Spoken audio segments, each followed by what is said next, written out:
Hi, you are listening to MJCF Presents Abolish, a conversational series uncovering truth from the family regulation system, aka Child Protective Services. Today's episode, I sit down with Ms. Lucy Laffoon. She works as an attorney for parents with dependency and neglect cases. Let's jump right in. I wanted to bring you into this space so we can have this conversation about what it is to be a person of color doing the work that we do and the challenges that we face. Not only is just that doesn't sit well with our soul, the activism that we do, the backlash that we get from, God bless them, are the families that we serve, but then also the professionals that are actively racist. And you work in one of the most hardest racist counties in this state. Before we get there, I want to talk a little bit more about who you are and what you do. Yes. Oh, shoot, I was ready for No. talk business. No. You always business, that's why. But it's a pleasure to have you here, Lucy. And it's a pleasure because when I met you, we met at a conference. We met at the ORPC conference, and you were all about, let's create this change. And I think people have been sleepwalking on you for years. They've been sleepwalking on you, sleepwalking around you, because you have never stopped fighting. And you go hard for these families and for these communities because you see these communities as an extension of yourself, which is how all of us should see these communities and these families. So, Ms. Lucy Laffoon, tell me more about who you are and what you do. I don't even know where to begin. You're an attorney. Yeah, so I'm an attorney. I do immigration law. Primarily was my reason for getting into the practice of law, only to do immigration. Wow. And I loved the, idea of helping families and helping people who were vulnerable. Yeah. And I just was so interested in international rights, international human rights, because it all, like living abroad for so long as I did, it made me have this perspective on humanity that everybody is having the same communities all across the globe. It's just a matter of how are we going to approach that need, because it's a need everywhere. Yeah. And so I thought immigration would be a good way to do it. How long have you been an immigration attorney? So I started my practice in 2014, January 1st, 2014. And I really wanted to be an attorney working for a government agency or maybe, in a private firm. Yes. But that didn't happen that way. So I said, well, I'm not going to hang around and go do something else. I'm going to hang up my shingle and just open my own practice. Wow. And where did you open up your practice? In Glenwood Springs, Colorado. Okay. How far is Glenwood Springs from Denver? From Denver, about 2.5 hours, 3 hours. I know you know that drive. I know. I'm like, I got it downtown. It's got like my veins. I know. You know the map. You don't need no GPS. No. That's amazing. And then you moved out here. So did you stop doing immigration law and transition into the child welfare system? No. Or do you do both? I do both. Wow. So my clients in immigration pulled me into circumstances that I knew that they needed help because I saw a deficiency in the way my undocumented clients were being represented by, say, a criminal defense attorney or a family law attorney. And so when they would come to me, I almost felt like, the auntie, kind of like, I got this problem, how do I fix it? And I'm like, no. And then, they pulled me into criminal law. And then from criminal law, when I was helping people stay out of deportation and get out of the detention center in Aurora, that was my world. Wow. And I would fly to the borders and get people out of detentions because their families were in Colorado. So I would allow their family member to come straight from the border back to Colorado. Oh my gosh. And then I started working with children. And the children were coming in as unaccompanied minors, even if they had family or friends here. Yeah. So then I started doing family law work because I needed to get custody changed with an APR, allocation for parental responsibilities, to a resident that was in the United States that could take care of the kids.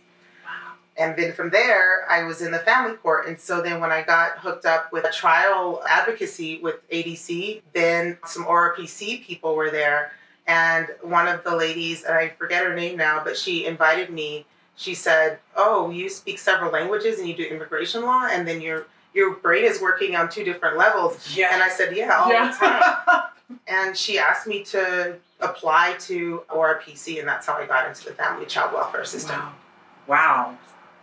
You just described so many parallels with all of the intersectionality between these different communities. Wow, that is really, really incredible. What has been one of the most challenging aspects of transitioning into more of the child welfare system, and as a parent's rights and parent advocate attorney, what has been the most challenging or barrier for you, for your clients or the community to be successful? Well, when you go into a new kind of area of law, it's new, but it's not new. Sure.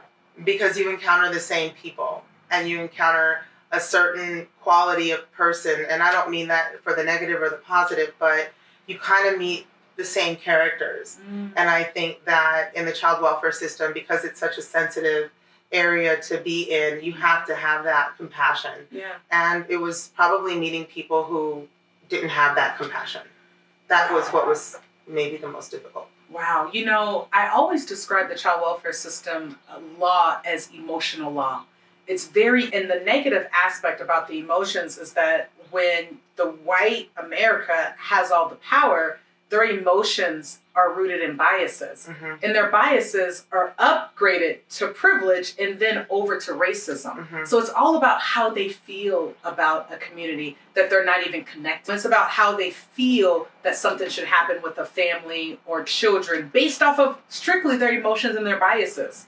And that's been the hardest, for me, I would say. That's been the hardest, is that they don't even see it. And I've always said that, you know, white America is not qualified they don't have the qualifications to say what is not racist.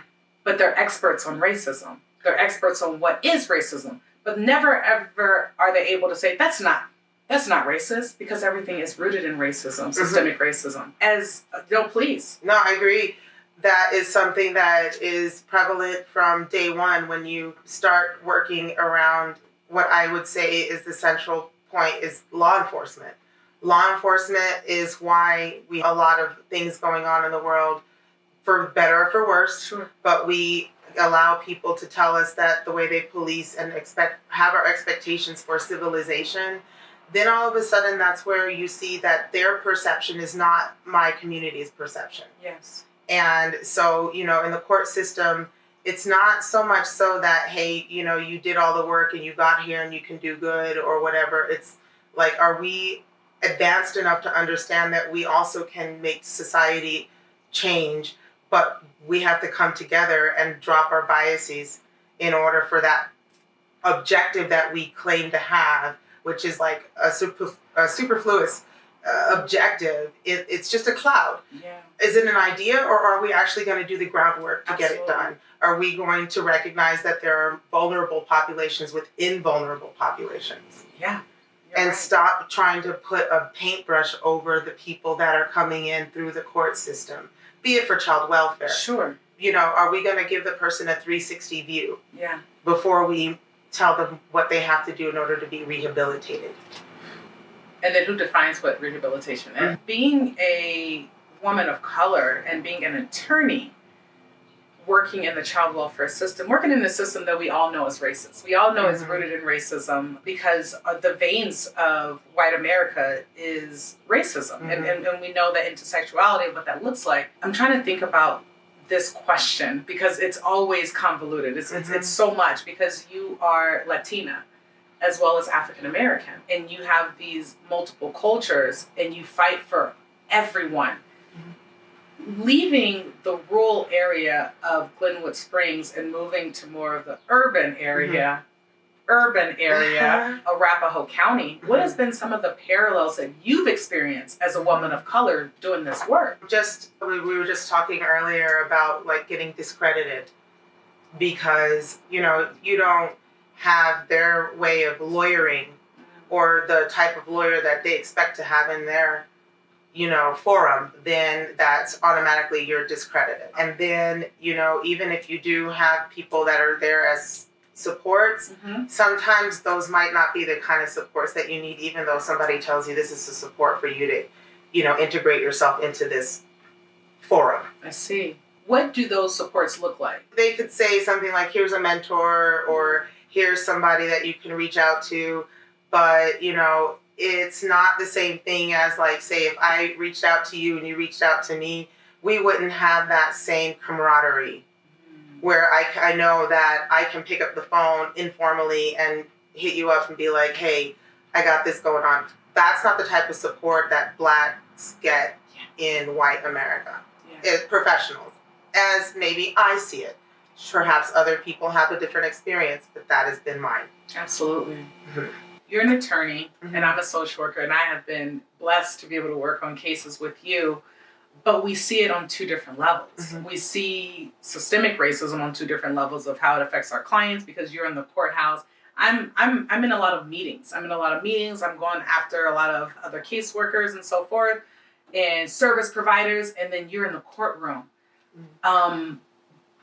But we've shared very similar experiences of what professionalism is defined. Mm-hmm. And I've always defined, I love that word. Professionalism, right? Yeah, I love that word. And it's white supremacy wrapped in a nice passive aggressive bow, right? That's white culture, white supremacy in a passive aggressive way. A colleague of mine have used the term politically correct. I like to help out my white colleagues with the correct vocabulary when they use words like politically correct or conservative. They'll say this guardian ad litem is very conservative, and I say, that's just code for racist. But you feel more comfortable using conservative, but let me help you with your vocabulary. Mm-hmm. They're actually, because it is their biases and ideas that they're holding over an entire community that they're not even connected to. What has racism looked like for you in the courthouse? That's kind of a hard question because, like you said, it's a lot to unpack because it's not like overtness. Sure. Of course. Judges are required to maintain court decorum, and so it's not going to be like that.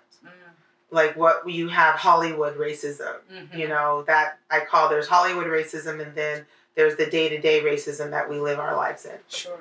So, I think that the first time that I had walked into a criminal court in the rural area community, I was questioned about whether or not I was an attorney, whether or not I was the one there with the criminal case, or whether I needed a public defender when I was standing next to my client. Now, I can understand that you have misconceptions and misperceptions because you don't know somebody in your community. But, is it my job to make sure that you know who I am in your community, or is it your job to know who the people are in your community when you're already there? Wow. So I was like, okay, whatever. I just kept it rolling. There's a lot of other things that I think I would speak on, but this is not the forum for it because it's not about me.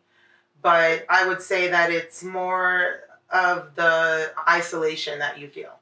Even if you do extend or you do go volunteer or you kind of join group settings, they feel comfortable when they're in packs. Whereas if you're the one person kind of like on your own, nobody's going to really get it. Nobody's going to get your back for the same reasons why you feel discrimination. Does that make sense? 100%. That loneliness piece, that loneliness of that isolation. I mean, I describe white America as a domestic violence perpetrator. They isolate you from your community. They gaslight you. They, and when I say white America, I mean white America as a culture. Not all white Americans. I love the way white people like to go after this one saying that they don't agree with, that they don't resonate with. But, it's a reminder to white America that you don't have to identify with an oppressed population to care about them. You can just be a good person morally and care about other humans. So, and I like to really say that in the helping, because I go after a lot of social workers. I mean, we both, as a blessing, they're blessed to have you, but we both teach at the University of Denver. And we have different experiences teaching at the University of Denver. Different in the way that people approach us, but the same environment of us trying to say that you're doing damage by coming into a community and not knowing the community. You're doing damage by surveilling a community. And that's what caseworkers do.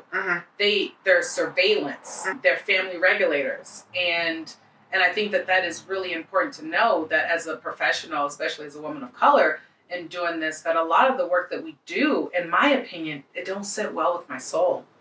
It doesn't sit well. When our clients are getting railroaded, which happens all the time, for us to have to say, or for me, and you tell me how you feel about this, but for me to have to say, I know you're getting screwed right now, but I just need you to do this so we can get these kids back to you, and then you can get out of our lives or have us out of your life. I feel some type of way about having to say that because I want them to focus, right? Mm-hmm. But I also and sometimes I don't have all the time to acknowledge all the injustices that they go through as a family. Mm-hmm. Does that make sense? Mm-hmm.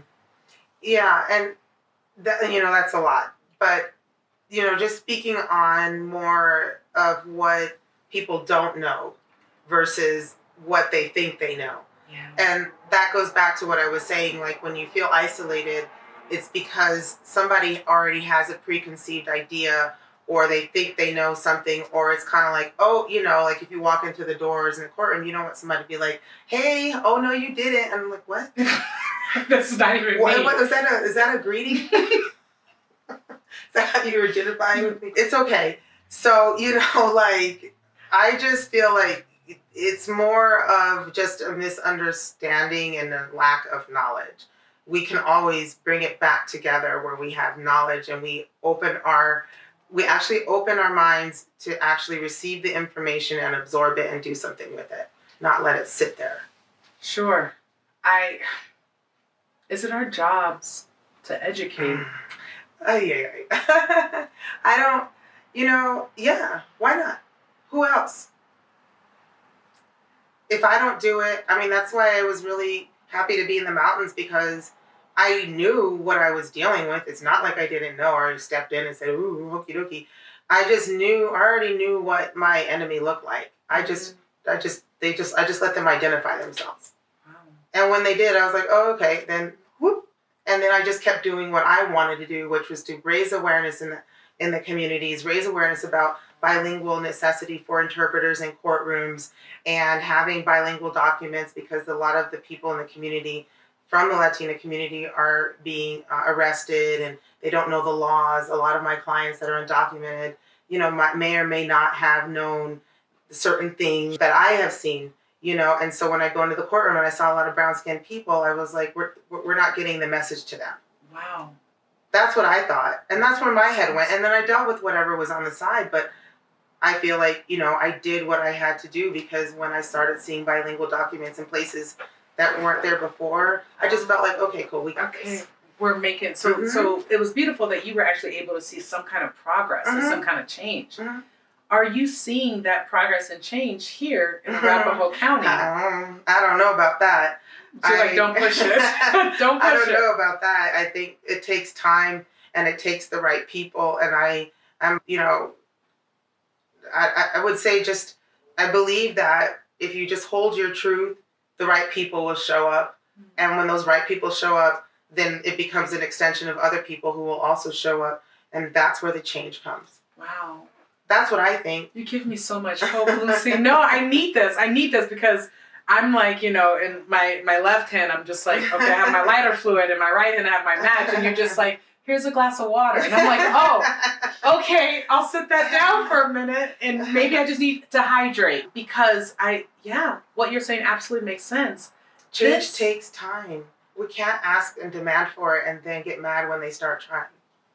Even if it's an effort that we would like to see in a greater amplitude. But at the same time, like if you're going to at least take a step forward towards me, my hand is open for you. That's all. Like, you don't need to be tough about it. This is why you're my mentor. This is why I consider you my mentor because this work is tiring. Mm-hmm. It's tiring on every level. And a friend of mine was saying, you're so brave for what you do. And the first thing that I think of is I'm just tired. Yeah. I'm just tired. And I don't want to have this conversation 10 years from now. I don't. No.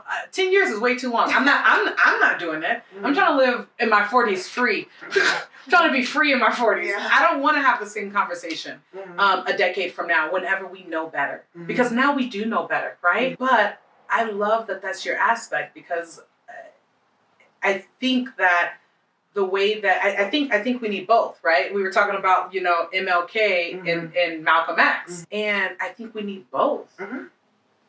And I think that's powerful for us to come together and do that. That's group. That's community. Yeah. It takes like every different shade and color of whatever the common belief is in order for it to be able to have the angles covered when that stuff needs. Sometimes you need the peaceful olive branch, or sometimes you need the we demand and we demand now, and then we start seeing a change. And that's what happened with the civil rights movement. It wasn't overnight. It took a long time, and we're still working on it. But that doesn't mean that we can't push it further, even if we don't get what we want. We got a little bit further. That's true.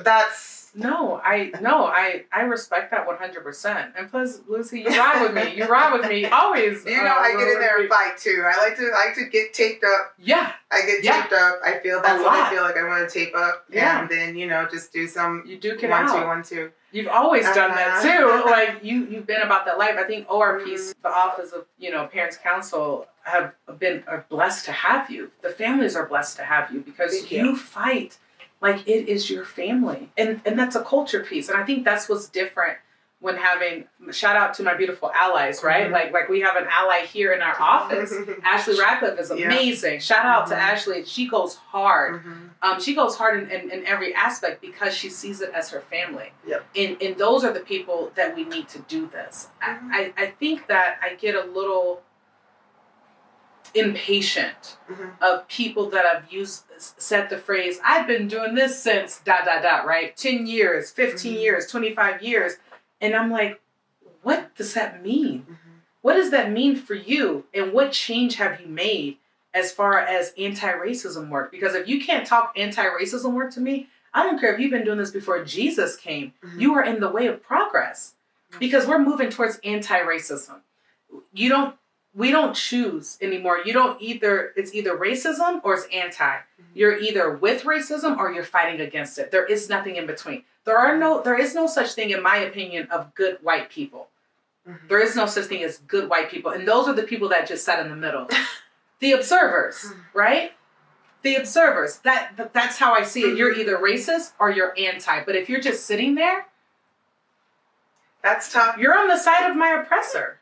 And, it's whether or not they have the opportunity to understand before it all happens. I like to think that human beings, the human race, responds to crisis. And that's when they all of a sudden start looking at, we need to fix the problem. Because there's something that, like a grassroots movement that has come through, and all of a sudden they're like, we're in crisis. Or the pandemic. Like, are there things that could have been prevented if we invested in prevention versus reaction to crisis? You're right.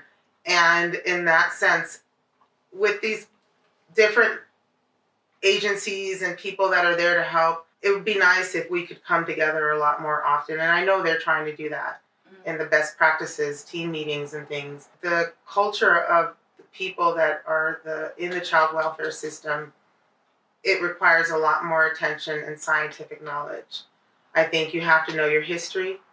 You have to know the reason why we have Native Americans in the child welfare system and how they should be treated. We have to know what it means for a Black community, a child from the Black community to be in the child welfare system. Not just a blanket brush that says this is how we're going to resolve all these issues, because there's other dynamics behind it. Sure. I think that going hard on them is a good thing at the same time, because you raise a voice, and that's how you raise your voice. But we also need these people in place to either leave or come in and work with us. Yes, 100%. The MJ consulting firm, our tagline is that we call people out for change, but we call you in for reform. So we still want you to be a part of our community as allies. Yeah. And in order to get the term ally, there's an action. The action piece is learning and understanding is an action, and being anti-racist is an action. You can't just say that I'm an ally because I gave myself that title. The community that you work with has to give you that title. You don't get to decide, these are the few things that I want to do that I feel comfortable with. Because if talking about racism and oppression makes you feel uncomfortable, then you should not work with a community that is oppressed. Because how can you help heal? We need healing in our community. It's not just different changes of laws, right? I don't really care about service providers that don't look like me, that don't understand me, that's never had to understand me. We need actual community members that are saying, if that family fails, then we have failed. And there's a lot of separation, not just amongst people that are, a part of that community, but even amongst Black and brown people, that we do a lot of this separation. That they're the house slaves and they're the field slaves. And this is how I see it. And as professionals, we get these higher education degrees, and then we're put in that position to tell the field slaves what to do. And that's called professionalism. Oh my goodness, yeah, you had touched on that earlier, and I remember the word professionalism is used in different, like their microaggressive way. Oh, you're not being professional. Yeah. I'm sorry. That's not good enough. Yeah. Address me appropriately. Tell me what it is. But you're going to speak to me with respect and dignity. Yeah. As a professional. Absolutely. And if you're just going to throw that word at me, I want you to define it. You're right. Because if I'm doing something that I'm advocating for, and it's something that needs to be advocated for, you cannot tell me what that looks like to you. And that's your job. You are doing your job. That's professionalism. I am doing my job in a respectful way. Just because I say something that hurts your feelings doesn't mean that I'm being disrespectful. It means that you got your feelings hurt. And professionalism has always been defined in the white supremacy format of the hierarchy of this is what makes me feel comfortable. Mind you, and we say this whenever we think about police brutality, but white women have always put their comfort above people of color's safety.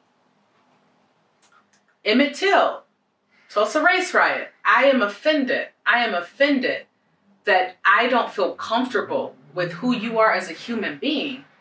So therefore, privilege and action. And privilege and action for some people is death. It's death. So the idea of professionalism, I love the way that you just said, how do you define professionalism?